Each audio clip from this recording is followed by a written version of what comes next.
Vlog 10. Okay, yesterday was, I posed a question to people, and there is no right or wrong answer to this because the study that I talked about only looked for correlation amongst these two questions, which was religiosity versus end-of-life care, and the strenuousness or the use of extreme measures to prolong life in terminally ill cancer patients was the study.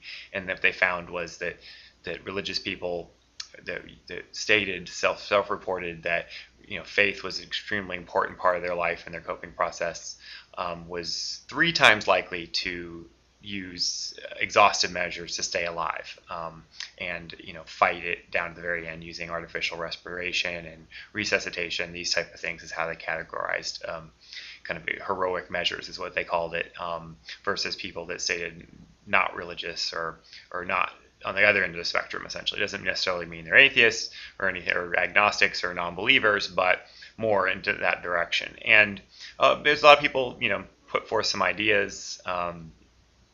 One was that some religious person responded that they thought that atheists wanted to die because they would be dying alone, which I thought was a little bit kind of biased and a little bit stereotypical, or how religious people see non-believers. There's some problems there, I think, which is possible, I guess, but I doubtful. But anyway, so I guess kind of one of the things that I, after kind of thinking about it for a while, in terms of I deduced, is that religious people, and this again is just sheer speculation on my part, but religious people tend to glob on to sure things, easy answers, in a way that reduces the amount of uncertainty and kind of scariness of the world. And where non-religious people, generally speaking, again, this is gross generalizations. I don't want to categorize 4 billion people into one category, certainly not the case for everyone. But non-religious people tend to be probably more pragmatic in their beliefs.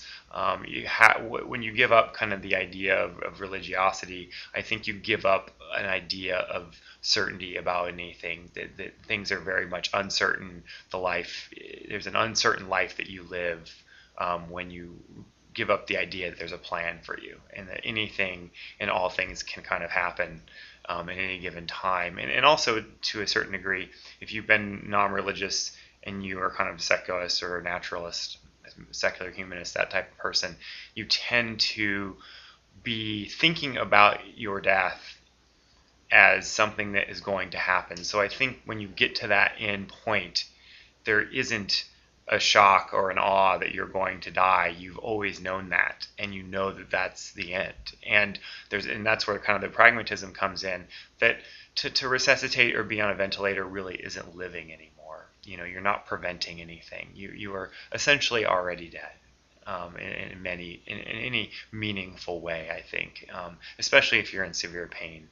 And so I think that when this is studied, and I'm sure it will be, if I don't know if there will be ever a conclusion or a conclusive conclusion to this, but I think that that's probably would be my first guess, or what I would hypothesize as the cause or the causal mechanisms of this type of behavior. And also I want to point out too that these numbers that they're talking about was like 4%, versus 12%, so it wasn't like 80% versus 20% or something like that, where it was extreme numbers, so again, statistics can be deceptive. So I also want to put that out there, that this isn't like all religious people are doing these type of end-of-life care decisions or anything like that.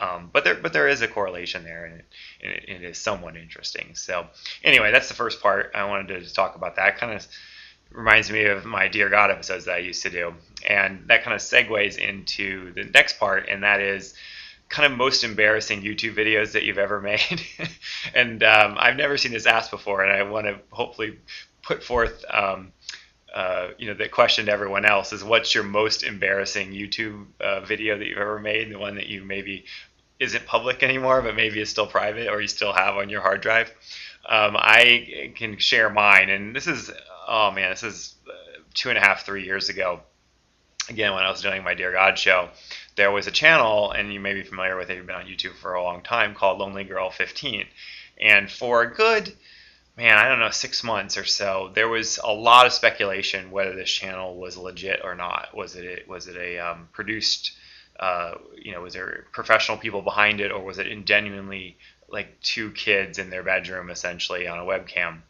And there's kind of this roiling debate, and it was very uncertain. There were no definitive explanations or people talking about it that absolutely knew. There was a tremendous amount of speculation. The New York Times was covering it every day on their website. It was really interesting. And during the process of this, before it really kind of became almost a national news story in some respects, I made a video response to one of their videos with the idea in my head that it was a legitimate person, on the other end. And part of the story, that went along with Lonely Girl 15, which turned out, of course, to be fake, was the fact that she was having religious problems with her parents. And so I made a video talking about how I was trying to do a show that would help people think about religion in different ways. And so it was partly self-promotion, but also partly to help this poor girl out that was obviously having these problems that I thought was real.